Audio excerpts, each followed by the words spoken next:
Hello, എല്ലാവർക്കും നമ്മുടെ ചാനലിൽ ഇന്നത്തെ വീഡിയോയിലേക്ക് സ്വാഗതം. എല്ലാവരും സുഖമായിട്ടിരിക്കല്ലേ? അപ്പോൾ എല്ലാവരും വീഡിയോ ഒക്കെ ഒന്ന് സ്കിപ്പ് ചെയ്യാതെ കണ്ട് സപ്പോർട്ട് ചെയ്യണം കേട്ടോ.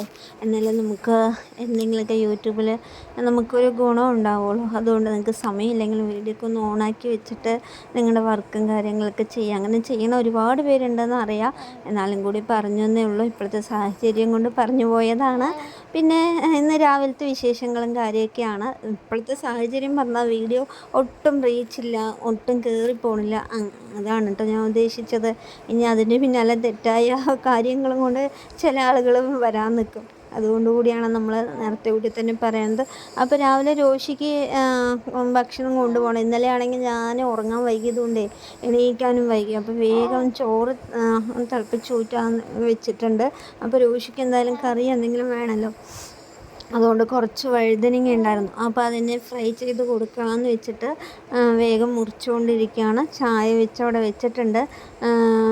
നിങ്ങൾക്ക് എപ്പോഴെങ്കിലും തോന്നിയിട്ടുണ്ടോ നമ്മൾ വിഷമമുള്ള വീഡിയോസ് മാത്രമാണ് ഇടുക എന്നുള്ളത് തോന്നിയിട്ടുണ്ടോ? ശരിക്കും പറഞ്ഞാൽ ഞാൻ ആ ഷോർട്സ് ഇടാൻ കാരണം എന്താ അറിയോ? പാപ്പിൻ്റെ മാറ്റം ഉദ്ദേശിച്ചാണ് ഞാൻ ആ ഷോർട്സ് ഇട്ടത്. അതായത് അവൾക്ക് പുറത്ത് പോകാൻ വേണ്ടിയിട്ടേ അവളിങ്ങനെ കരഞ്ഞ് വാശി പിടിക്കണ ഒരു ഷോർട്സ് ഇട്ടിട്ടുണ്ടായിരുന്നല്ലോ. അത് കഴിഞ്ഞ് നമ്മളവളെ പുറത്ത് കൊണ്ടുപോയപ്പോൾ അവൾ ഹാപ്പി ആവുകയും ചെയ്തു. അപ്പോൾ അവളുടെ കാര്യങ്ങൾ അവൾ കരഞ്ഞിട്ടാണെങ്കിലും അത് ചെയ്തെടുക്കാൻ ശ്രമിക്കുന്നുണ്ട് എന്നുള്ളത് ആണ് ഞാൻ കാണിച്ചത്. പക്ഷേ അതിനൊരു കമൻസ് വന്നത് കൊച്ചിനെ കരയിപ്പിച്ച് എന്താണ് പൈസ ഉണ്ടാക്കണ അപ്പനും അമ്മയും സെൻറ്റിമെൻറ്റ്സ് വീഡിയോ മാത്രം ഇട്ട് കാശുണ്ടാക്കണ ആളുകൾ എന്ന് പറഞ്ഞിട്ട് ആണ് കമൻസ് വന്നത്. ശരിക്കും പറഞ്ഞാൽ ഞാൻ അധികം എൻ്റെ വീഡിയോ റീച്ച് ഇല്ലെങ്കിൽ പോലും ഞാൻ പാപ്പി കരയണതോ അല്ലെങ്കിൽ വിഷമമായ വീഡിയോസോ ഞാൻ കരഞ്ഞ വീഡിയോസ് ഇന്ന് വരെ ഞാൻ ചെയ്തിട്ടില്ല എന്ന് തന്നെയാണ് എൻ്റെ വിശ്വാസം. പിന്നെ എൻ്റെ കാര്യങ്ങൾ പറയാമെന്ന് വെച്ചാൽ എനിക്ക് ഇങ്ങനത്തെ കാര്യങ്ങളൊക്കെ ഉള്ളൂ. കുഞ്ഞു കാര്യങ്ങൾ, ചോറ് വയ്ക്കണതും കറി വയ്ക്കണതും നമ്മളെന്തോ ചെയ്യണത് അതല്ലേ ചെയ്യാൻ പറ്റുള്ളൂ. പിന്നെ ഇത് യൂട്യൂബിൽ വീഡിയോസ് ഇടാതെ എനിക്കിരിക്കാൻ പറ്റില്ല. കാരണം എന്താണെന്ന് ചോദിച്ചാൽ എൻ്റെ ഒരു വരുമാന മാർഗം കൂടിയാണ്. 3 മാസം 4 മാസം കൂടുന്ന സമയത്ത് ഒരു 8,000 9,000 രൂപ കിട്ടണത് എനിക്ക് വലിയൊരു കാര്യം തന്നെയാണ്. എൻ്റെ എന്തെങ്കിലുമൊക്കെ കാര്യങ്ങൾ വലിയ കാര്യങ്ങളൊക്കെയാണ് അതിൽ കൂടെ നടന്നു പോവുക. അപ്പോൾ അതിനെ ഞാൻ എന്തായാലും ഇല്ലാതാക്കാൻ പറ്റില്ലല്ലോ. അപ്പോൾ എനിക്കാണെങ്കിൽ ഞാൻ ഇങ്ങനെ നിങ്ങൾ ഉദ്ദേശിക്കുന്ന പോലെ ഭയങ്കര ഹാപ്പി ആയിട്ട് വീഡിയോസ് ഇടണമെങ്കിൽ പുറത്ത് പോകണം, അല്ലെങ്കിൽ എവിടെയെങ്കിലും ബീച്ചിലോ ഇതിലൊക്കെ കൊണ്ടുപോകണം. അതിന് ഉള്ള എന്താ പറയുക സാഹചര്യവും ഇല്ല, അതിനുള്ള താല്പര്യവും ഇല്ല. അതുകൊണ്ട് പിന്നെ നമ്മൾ അങ്ങനെ ചെയ്യുന്നില്ല. അപ്പോൾ എന്നെക്കൊണ്ട് പറ്റുന്ന രീതിക്കുള്ള വീഡിയോസും കാര്യങ്ങളും പറയുമ്പോൾ ഇങ്ങനെയൊക്കെ തന്നെയല്ലേ, അതാണ് ഞാൻ ചെയ്തു പോണത്. അപ്പോൾ എന്തായാലും ചേച്ചി തെറ്റിദ്ധരിക്കല്ലേ, നമ്മൾ അങ്ങനെ ഒരുപാട് കാശുണ്ടാക്കുക കാര്യങ്ങളൊന്നും ചെയ്തിട്ടില്ല. അങ്ങനെ നിങ്ങൾ പറയും പോലെ കിട്ടണ ഒരു ദിവസം വരട്ടെ എന്ന് ഞാനും പ്രാർത്ഥിക്കണം. അപ്പോൾ എൻ്റെ ഏകദേശ കാര്യങ്ങൾക്ക് നല്ല രീതിക്ക് തന്നെ നടന്നു പോകുമെന്ന് ഞാനും ചിന്തിക്കണം. അതൊക്കെ പോട്ടെ അല്ലേ. രാവിലെ എണീറ്റ് ചോറൊക്കെ തിളപ്പിച്ച് രോഷിൻ്റെ വഴുതനങ്ങ വറുക്കാൻ വെച്ചിട്ടുണ്ട്, ഫ്രൈ ചെയ്യാൻ വേണ്ടി വെച്ചിട്ടുണ്ട്. സ്കൂളിൽ കൊണ്ടുപോകണമല്ലോ. അപ്പോൾ നമ്മുടെ പാപ്പിക്കുട്ടിയാണെങ്കിൽ അവിടെ ഉറങ്ങി എണീറ്റ് ഇങ്ങനെ കിടക്കുന്നുണ്ട്. അപ്പോൾ അവൾ കുറച്ച് നേരം കൂടി ഇങ്ങനെ കിടക്കണതിൻ്റെ മുന്നായിട്ട് ഈ പണികളൊക്കെ വേഗം ചെയ്ത് തീർത്തുകൊണ്ടിരിക്കുകയാണ്. ഇനിയിപ്പോൾ ഈ ഒരു ഉപ്പേരി മതിയാവില്ല പാപ്പിക്ക്. ഈ വഴുതനങ്ങ ഫ്രൈ ഒന്നും ഇഷ്ടമല്ല. ഉണക്കമീൻ ഇന്നലെ റേഷൻ കടയ്ക്ക് ഞാൻ പോയിട്ടുണ്ടായിരുന്നു. അപ്പോൾ ഉണക്കമീൻ മാന്തൾ മീൻ വാങ്ങിച്ചിട്ട് വന്നിട്ടുണ്ട്. ഇനിയിപ്പോൾ അതിലൊരു 4 എടുത്ത് വറുത്ത് കൊടുത്തിട്ടുണ്ടെങ്കിൽ പാപ്പിക്ക് ഇന്നത്തെ ദിവസം അടിപൊളിയായിട്ട് പോകും കേട്ടോ. അപ്പോൾ ഞാൻ പതുക്കെ എടുക്കാൻ വേണ്ടി പോയതാണ്. എന്നെ വിളിച്ചിട്ടുണ്ടായിരുന്നു, അമ്മ എന്ന് പറഞ്ഞ് വിളിച്ചിട്ടുണ്ടായിരുന്നു. അതിന് ശരി എന്ന് പറഞ്ഞിട്ട് ഇവിടെ ഇങ്ങനെ ഇരിക്കുകയാണ്, എണീക്കണോ വേണ്ടിയോ എന്ന് പറഞ്ഞിട്ട്. അപ്പോൾ എന്തായാലും കിടക്കാൻ വീണ്ടും പോകുന്നുണ്ടായിരുന്നു. ഇനി കിടന്നാൽ ശരിയാവില്ല എന്ന് പറഞ്ഞ് കാല് ഒക്കെ നേരെ ആക്കി വെച്ചിട്ട് ഞാൻ ഇനിയിപ്പോൾ ഇവിടെ കൊണ്ടുവന്ന് ഇരുത്തട്ടെ.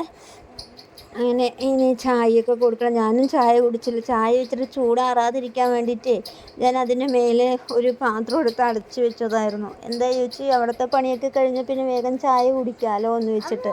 അപ്പോൾ പപ്പിൻ്റെ തലയിലാണെങ്കിൽ ഇത്തിരി പോലും എണ്ണ ഇല്ല, അങ്ങനെ ചറപറാന്ന് കിടക്കണ്ടായിരുന്നു. അപ്പോൾ എന്തായാലും ഇന്ന് തല കുളിക്കണം. അപ്പോൾ ഞാൻ എണീറ്റ് ഉടൻ തന്നെ തലയിൽ എണ്ണയൊക്കെ തേച്ച് സെറ്റാക്കി വെക്കട്ടെ എന്ന് പറഞ്ഞിട്ട് തലയൊക്കെ എണ്ണ തേച്ചുകൊണ്ടിരിക്കുന്ന സമയത്ത് ആദ്യമൊക്കെ ഒരു 2 മിനിറ്റ് മിണ്ടാതെ കാണിക്കും. അത് കഴിഞ്ഞാൽ നമ്മൾ നമ്മുടെ കൈയിനെയൊക്കെ പിടിച്ച് വലിച്ച് താഴേക്കെങ്കിലും മാറ്റിയിടും. നീയൊന്നും എനിക്ക് എണ്ണ തേക്കണ്ട എന്ന് പറഞ്ഞിട്ട്. പക്ഷെ അവളുടെ കയ്യിൽ കൊടുത്ത് അവൾ തലയിൽ എണ്ണ തേക്കണതൊക്കെ കാണിച്ചു തരും കേട്ടോ. അവൾക്ക് എന്താ പറയുക, അതൊക്കെ ചെയ്യുന്നത് അവൾ സ്വയം ചെയ്യുന്നതൊക്കെ ഭയങ്കര ഇഷ്ടമാണ്. പിന്നെ എണ്ണ ആയതുകൊണ്ട് കയ്യിൽ കൊടുക്കാത്തതാണ്. വേറെ എന്തെങ്കിലും കാര്യങ്ങളൊക്കെ സ്വയം ചെയ്യണ കാര്യങ്ങളൊക്കെ ആണെങ്കിൽ ഞാൻ ചെറുതായിട്ടൊക്കെ അവളുടെ കയ്യിൽ കൊടുക്കും. കണ്ടോ, തല കെട്ടാൻ പോയപ്പോൾ എന്നെ പിടിച്ച് തള്ളി വിടുകയാണേ. ഒരു തള്ളലിൽ ഞാൻ എന്തായാലും വീഴാനൊക്കെ പോകുന്നുണ്ട്, എന്നാലും ഞാൻ പിടിച്ചങ്ങോട്ട് നിൽക്കും. രാവിലെ എണീറ്റതും അവളുടെ ഇഷ്ടത്തിന് വിട്ടില്ലെങ്കിൽ പിന്നെ അന്നത്തെ ദിവസം ഭയങ്കര വാശിയും കുറുമ്പും ഒക്കെ ആയിട്ട് എങ്ങനെ ഇരിക്കും. അപ്പോൾ അവൾ എന്ത് ചെയ്താലും നമ്മൾ എന്ന് പറഞ്ഞുകൊണ്ട് വിട്ടിട്ടുണ്ടെങ്കിൽ അത്രയ്ക്ക് വലിയ പ്രശ്നമൊന്നും വരില്ല. അപ്പോൾ എന്തായാലും എന്താ നമ്മുടെ പാപ്പിൻ്റെ കണ്ണാടിയും വെച്ച് കൊടുത്തിട്ടുണ്ട്. നമ്മൾ ഈ രാവിലെ ഉച്ചയ്ക്കിലൊക്കെ എന്തെങ്കിലും ഒരു ഉപ്പേരി ഉണ്ടെങ്കിൽ മതി. പിന്നെ അച്ഛനുണ്ടെങ്കിലാണ് കറിയൊക്കെ വേണ്ടത്. അവർക്ക് എന്താ പറയുക, ചോറിൽ കറി ഒഴിച്ചൊക്കെ തന്നെ ചോറിനോളൂ അങ്ങനെയൊക്കെ. നമ്മൾ പിന്നെ കഞ്ഞിയാണെങ്കിലും ഒരു ഉപ്പേരിയോ അല്ലെങ്കിൽ ഒരു മീൻ പൊരിച്ചതോ അങ്ങനെ എന്തെങ്കിലുമൊക്കെ ഉണ്ടെങ്കിൽ കഞ്ഞി ഒഴിച്ച് നമ്മൾ ചോറിനും കേട്ടോ. രോഷിയാണെങ്കിൽ ഒരു ഉപ്പേരി കൊടുത്തിട്ടുണ്ടെങ്കിൽ ചോറ് അതിൽ ഉപ്പേരിയിലിട്ടിട്ട് അത് ഇതാക്കി കഴിക്കും. പക്ഷേ പാപ്പിക്ക് ഉപ്പേരി പെനഞ്ഞുണ്ണാൻ ഇഷ്ടമല്ല. ഉപ്പും കഞ്ഞിവെള്ളം ഒഴിച്ചിട്ട് ഉപ്പേരി കൂട്ടി ചോറിനാൻ ഇഷ്ടമാണ്. അല്ലാതെ നമ്മൾ ഉപ്പേരിയിൽ ഇങ്ങനെ ചോറ് മാത്രം ആക്കിയിട്ട് മുക്കി ഇതാക്കി കഴിക്കില്ല, അത് ഇഷ്ടമല്ല. അത് ഇഷ്ടം രോഷിക്കാണ്. പാപ്പിക്ക് ഇങ്ങനെയാണ് കൂടുതൽ ഇഷ്ടം. അങ്ങനെ ഞാൻ വന്ന് ചായ കൊണ്ടുവന്ന് പാപ്പിൻ്റെ പല്ലും തേച്ച് കൊടുത്തിട്ട് അവിടെ കൊണ്ടുവന്ന് ഇരുത്തണം. ഞാൻ ചായ കുടിച്ചിട്ട് അത് ചെയ്യാമെന്ന് വിചാരിച്ചു. പാപ്പിക്ക് എന്നിട്ട് ചായ കൊടുക്കുക. ചായ ചൂടാറിയിട്ടില്ല. പറയുകയാണെങ്കിൽ ഒരു അരമണിക്കൂർ മുന്നേ വെച്ചിട്ടുണ്ടായിരുന്നു ചായ. എന്നിട്ട് അതിന് മേലെ ഞാൻ നല്ല വെയിറ്റുള്ളൊരു പാത്രം തൂക്കി ആ കപ്പിൻ്റെ മേലെ വെച്ചു. അപ്പോൾ പിന്നെ ചായ വേഗം ചൂടാറില്ലല്ലോ എന്ന് വെച്ചിട്ട് പിന്നെ ഞാൻ ചായയൊക്കെ കുടിച്ചിട്ട് വന്ന് നമ്മുടെ സുന്ദരി കോത എന്താണ് കണ്ണടയൊക്കെ അഴിച്ചിട്ട് ഇതെന്ത് ചെയ്യണം എന്ന് പറഞ്ഞ് നോക്കിയിട്ട് എൻ്റെ കയ്യിലേക്ക് തരാൻ വേണ്ടി വരികയാണ്. ഇതിപ്പോൾ വേണ്ട, കുളിക്കാമെന്നാണ് ഇപ്പോൾ അടുത്ത കാര്യം പറഞ്ഞുകൊണ്ടിരിക്കണത്. കുളിക്കാൻ പോവാന്ന് പറഞ്ഞിട്ട് നിൽക്കുകയാണ് കേട്ടോ. എന്നാണെങ്കിൽ ചെറിയൊരു തണുപ്പൊക്കെ ഉണ്ടായിരുന്നു. അപ്പോൾ നീ ചായ കുടിച്ച് കഴിഞ്ഞിട്ട് നമുക്ക് കുളിക്കാമെന്നൊക്കെ പറഞ്ഞ് അവളുടെ അടുത്ത് കാര്യം പറഞ്ഞു. ചായ മേടിക്കാനൊന്നും ആദ്യം കൂട്ടാക്കിയില്ല. കാണാതെ പോലെ അങ്ങോട്ടും ഇങ്ങോട്ടേക്കൊക്കെ തിരിഞ്ഞുകൊണ്ടിരുന്നു. പിന്നെ ഞാൻ പറഞ്ഞു ചായ കുടിച്ച് കഴിഞ്ഞിട്ട് ഉണ്ണീനെ കൊണ്ടുപോയി കുളിപ്പിക്കുക അമ്മ, അല്ലെങ്കിൽ ഇപ്പോൾ തണുക്കും, ഇത്തിരി ചായ കുടിക്കുന്നൊക്കെ പറഞ്ഞ് അങ്ങനെ ഒരു വിധത്തിലൊക്കെ പറഞ്ഞിട്ട് ചായ വാങ്ങിച്ച് കുടിക്കുകയാണ് കേട്ടോ. എന്തായാലും അപ്പോൾ ഇനിയിപ്പോൾ ഇവൾ ചായയൊക്കെ കുടിക്കട്ടെ. ഇനി ഇവിടെയൊക്കെ അടിച്ച് വൃത്തിയാക്കാനുണ്ട്. രോഷിൻ്റെ ചോറും ഒക്കെ ആക്കിയിട്ടുണ്ട്. വഴുതനങ്ങ ഇതാണ്ട അത് രണ്ടെണ്ണം താഴെ പോയി. ഇനിയിപ്പോൾ അത് വേണ്ടാന്ന് വെച്ചു.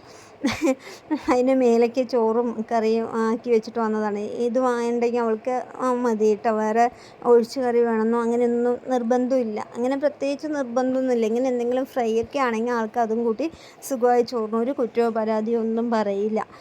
പിന്നെയും നമ്മുടെ പാപ്പിയാണെങ്കിലാണ് ഇവൾക്ക് ഇങ്ങനത്തെ ഫ്രൈ ഒന്നും ഇഷ്ടമല്ല. ഇവൾക്ക് ഇഷ്ടം മീൻ ഫ്രൈ പിന്നെ മുട്ട ഓംപ്ലേറ്റ് അങ്ങനത്തെയൊക്കെയാണ് പാപ്പിക്ക് ഇഷ്ടം. അപ്പോൾ അവൾക്ക് രണ്ടാളും രണ്ട് വിധമാണ്. അപ്പോൾ രാവിലെ ആണെങ്കിൽ എന്തായാലും ഇതൊക്കെ ചെയ്യുന്നതായിരിക്കും സുഖം എന്ന് പറഞ്ഞിട്ട് ഞാൻ ഇങ്ങനെയൊക്കെ ചെയ്ത് സമയം വൈകിട്ടുണ്ടെങ്കിൽ ഇങ്ങനെയൊക്കെ ചെയ്യും. അല്ലാന്നുണ്ടെങ്കിൽ വേറെ എന്തെങ്കിലുമൊക്കെ കറിയൊക്കെ വെച്ചിട്ട് ആക്കി കൊടുക്കും. അപ്പോൾ അത് നമ്മുടെ പാപ്പി ചായ കുടിച്ചുകൊണ്ടിരിക്കുകയാണ്. അപ്പോൾ ഞാൻ കുറച്ച് എന്താ പറയുക ഡ്രസ്സുകളൊക്കെ ഇന്നലെ ഉണങ്ങാനിട്ടതൊന്നും ഉണങ്ങിയിട്ടുണ്ടായിരുന്നു. ഇനിയിപ്പോൾ അതൊക്കെ കൊണ്ടുപോയിട്ട് ഉണങ്ങാൻ കൊണ്ടിടണം. അപ്പോഴേക്ക് ഇവൾ ഗ്ലാസ് എറിയും എന്നുള്ളൊരിതിൽ ഞാൻ പതുക്കെ അവളുടെ അടുത്ത് തന്നെ നിൽക്കുകയാണ്. ഗ്ലാസ് എറിയണ്ട, വാങ്ങിച്ചെടുക്കാമെന്നൊക്കെ വെച്ചിട്ട് ഇരിക്കുകയാണ്. അപ്പോൾ ഇവളാണെങ്കിൽ ചായ കുടിക്കണ പോലെയൊക്കെ കാണിച്ചുകൊണ്ടേ ഇരിക്കുന്നുണ്ട്. ഇനി കുടി കഴിഞ്ഞോ എന്നൊന്നും അറിയില്ല. എന്തായാലും നോക്കില്ല. ഭയങ്കര കള്ളത്തരമൊക്കെ ഉണ്ട് കേട്ടോ ആൾക്ക്. എന്തെങ്കിലും ഒരു കാര്യം മനസ്സിൽ തീരുമാനിച്ചിട്ടുണ്ടെങ്കിൽ അത് നടക്കണ വരെ എന്ത് കള്ളത്തരം വേണമെങ്കിലും കാണിക്കാമെന്ന് പറയില്ലേ, അതേപോലെയൊക്കെ നമ്മുടെ പാപ്പി കാണിക്കാറുണ്ട്. അതൊക്കെ ബുദ്ധി കൂടിയ എൻ്റെ ലക്ഷണങ്ങളാണ് അല്ലേ. അപ്പോൾ ഞാൻ പോണു പാപ്പി, നീ ചായ കുടിച്ച് കഴിഞ്ഞിട്ടില്ലല്ലോ, ഞാൻ തുണിയൊക്കെ കൊണ്ടുപോയി ഉണങ്ങാനിട്ടിട്ട് വരട്ടെ എന്ന് പറഞ്ഞപ്പോൾ ആളൊന്നും മിണ്ടുന്നില്ല. ചായ ഗ്ലാസ്സിൽ ഇപ്പോഴേ നമുക്കറിയാം ചായ കഴിഞ്ഞിട്ടുണ്ടെന്ന്. അപ്പോൾ ഞാൻ ഗ്ലാസ് ചോദിച്ചിട്ട് ഗ്ലാസ് എറിയല്ലേ പാപ്പി, അമ്മ ഇവിടെ നിൽക്കണ്ട, അമ്മൻ്റെ കയ്യിൽ തരണം കേട്ടോ എന്നൊക്കെ പറഞ്ഞപ്പോൾ വീണ്ടും അതിനെ കമഴ്ത്തിക്കൊണ്ട് നിൽക്കുന്നുണ്ട്. എന്തായാലും ഒരു തീരുമാനം എടുത്തിട്ടുണ്ടാവുള്ളൂ. ആ തീരുമാനം നടക്കുകയുള്ളൂ.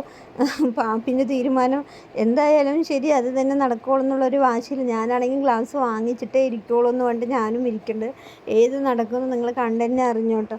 പിന്നെ ഞാൻ വിചാരിക്കും ഒരു പ്രാവശ്യം ഗ്ലാസ് എറിയുന്നതുകൊണ്ട് ഗ്ലാസ്സിനൊന്നും സംഭവിക്കില്ല, അവൾക്ക് മനസ്സിലൊരു സന്തോഷം കിട്ടും, അതല്ലേ വലുതെന്ന് ഞാനും ചിന്തിക്കും. ഓരോ സമയമൊക്കെ അങ്ങനെയും ചിന്തിക്കും. ആ എറിയുമ്പോൾ ആ സൗണ്ട് കേൾക്കുമ്പോൾ ഇവള് ചായ കുടിച്ചിട്ടൊരു സന്തോഷം ഉണ്ടുള്ള മുഖത്തൊരു ഞാൻ എന്തോ ചെയ്തു എന്നുള്ളൊരു സന്തോഷത്തോട് കൂടിയിട്ടാണ് അത് ചെയ്യണത്. അതൊക്കെ കാണുമ്പോൾ നമുക്കും ഭയങ്കര സന്തോഷമല്ലേ. ഇതൊക്കെയല്ലേ അവളുടെ സന്തോഷങ്ങളും കാര്യങ്ങളൊക്കെ. അപ്പോൾ ഞാൻ കൈയൊക്കെ നീട്ടിക്കൊണ്ട് ഇങ്ങനെ നിൽക്കണ്ട്.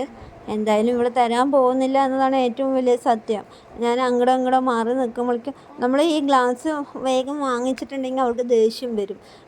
പിന്നെ ഇന്ന് ആ പറഞ്ഞുകൊണ്ട് തന്ന പിന്നെ ചോറുണ്ണില്ല, മെയിനായിട്ട് മൂത്രം ഒഴിക്കില്ല. ഇവൾക്ക് ദേഷ്യം വന്ന് അങ്ങനത്തെ ഒരു സ്വഭാവമുണ്ട്. മൂത്രം ഒഴിക്കാതെ അതങ്ങനെ അടക്കി പിടിച്ച് വൈകുന്നേരം വരയ്ക്കും ഇരിക്കും.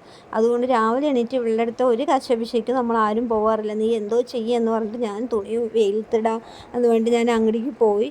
അപ്പോൾ ഇവളെ ഞാൻ പോയ തക്ക് നോക്കിയിട്ട് എന്താ ചെയ്തെന്ന് കണ്ടതാ. ഗ്ലാസ്സിനെടുത്തൊരൊറ്റ ഞാൻ അങ്ങോട്ടേക്ക് കടക്കണ വരെ നോക്കി നിന്നിട്ട് ഞാൻ അങ്ങോട്ട് കടന്ന ശേഷം ഒരൊറ്റ എറിഞ്ഞു.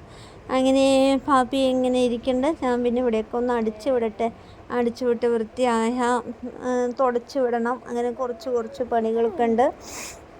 എന്തായാലും ഇനിയിപ്പോൾ ഏകദേശം അടുക്കള പണിയൊക്കെ കഴിഞ്ഞു. ഇനി കുറച്ച് എന്താ പറയുക, ഇത്തിരി അത്ര എന്തെങ്കിലും ഉണ്ടാവുള്ളൂ. കുറച്ച് പാത്രം കഴുകാനോ അങ്ങനെ എന്തെങ്കിലുമൊക്കെ തന്നെ ഉണ്ടാവുള്ളൂ. അപ്പോൾ നമ്മൾ ഈ കയ്യോടെ വാറാലയൊക്കെ കാണുന്നത് അപ്പോൾ തട്ടിയെടുത്തിട്ടുണ്ടെങ്കിൽ വലിയ കഷ്ടമൊന്നും ഉണ്ടാവില്ല. ആഴ്ചയിലോ 2 ആഴ്ചയിലോ ഒരു പ്രാവശ്യം വാറാല തട്ടിയാൽ മതിയാവും. അല്ലാന്നുണ്ടെങ്കിൽ അത് ഇങ്ങനെ കൂമ്പാരം പോലെ കൂടി കിടന്നു അധികം ആവില്ലേ. പിന്നെ എനിക്ക് തന്നെയായിരിക്കും ബുദ്ധിമുട്ട്, വേറെ ആർക്കും ഉണ്ടാവില്ല. അങ്ങനെ ഞാൻ അവിടെയൊക്കെ അടിച്ച് തുടച്ചൊക്കെ കഴിഞ്ഞ ശേഷം നമ്മുടെ പാപ്പിനെ കുളിപ്പിച്ച് കൊണ്ടുവന്ന് ഇവിടെ ഇരുത്തിയിട്ടുണ്ട്. കാക്കയൊക്കെ വെച്ച് കൊടുത്തിട്ട് ഇവിടെ ഇങ്ങനെ ഇരുത്തിയിട്ടുണ്ട്. കാക്കൻ്റെ പാട്ടും കണ്ടുകൊണ്ടിരിക്കുകയാണ് ആൾ. പിന്നെ പറയുകയാണെങ്കിൽ ചെറുതായിട്ടൊക്കെ തണുപ്പൊക്കെ പോയി വെയിലൊക്കെ ഇങ്ങനെ വന്നുകൊണ്ടിരിക്കുന്നുണ്ട്. ഇനിയിപ്പോൾ കുറച്ച് പണിയെന്ന് പറഞ്ഞാൽ അരി വെള്ളത്തിലിട്ട് വെച്ചത് കഴുകി ഇവിടെ കൊണ്ടുവന്ന് വെച്ചിട്ടുണ്ട്. അരി ഉഴുന്നൊക്കെ ഇനി ഇതൊക്കെ ഒന്ന് അരച്ചെടുക്കണം. പിന്നെ അരച്ചെടുത്താൽ നമുക്ക് വൈകുന്നേരം പാപ്പിക്ക് ഇഡ്ഡലി ഉണ്ടാക്കി കൊടുക്കാം. ഇന്നലെ ഞാൻ വെള്ളത്തിലിട്ട് വെച്ചു. റേഷൻ കടയ്ക്ക് പോയി വന്നപ്പോൾ പച്ചരി കഴിഞ്ഞതുകൊണ്ടായിരുന്നു അരി വെള്ളത്തിലിടാത്തത്. പച്ചരി കിട്ടിയപ്പോൾ പിന്നെ അരിയൊക്കെ വെള്ളത്തിലിട്ട് വെച്ചിട്ടുണ്ട്. ഇത് പാപ്പിക്കുള്ള മീൻ ഫ്രൈ ചെയ്ത് വെച്ചിട്ടുണ്ട്. ഇനിയിപ്പോൾ ഇത് ഇന്ന് വൈകുന്നേരം വരയ്ക്കും നമുക്ക് മതി കേട്ടോ. എന്നാലും വൈകുന്നേരം ഇന്നിപ്പോൾ ഇഡ്ഡലി ഉണ്ടാക്കുമല്ലോ, അപ്പോൾ അതിനെന്തെങ്കിലും ചമ്മന്തിയോ എന്തെങ്കിലും അരച്ചിട്ടുണ്ടെങ്കിൽ ഇന്നത്തെ ദിവസം ഇങ്ങനെ പോകും. എന്തായാലും നമ്മുടെ ഓരോ ദിവസങ്ങൾ ഇങ്ങനെ പോയിക്കൊണ്ടിരിക്കുകയാണ്. ന്യൂ ഇയറൊക്കെ വരാറായി. അപ്പോൾ എല്ലാവർക്കും ഹാപ്പി ന്യൂ ഇയർ. എല്ലാവർക്കും നല്ലത് മാത്രം വരട്ടെ എന്ന് ഒരുപാട് ആഗ്രഹിക്കുന്നുണ്ട്. അപ്പോൾ വീഡിയോ ഇഷ്ടമായി എല്ലാവരും ലൈക്ക് ചെയ്യുക, ഷെയർ ചെയ്യുക, കമൻറ്റ് ചെയ്യുക. അതേ കാണുകയാണെങ്കിൽ നമ്മുടെ ചാനൽ ഒന്ന് സബ്സ്ക്രൈബ് ചെയ്ത് കൂട്ടാക്കുക. എന്തെങ്കിലുമൊക്കെ അഭിപ്രായങ്ങളൊക്കെ ഉണ്ടെങ്കിൽ നിങ്ങളുടെ അഭിപ്രായങ്ങളൊക്കെ എഴുതി അറിയിക്കണേ. Okay, tata, bye, see U.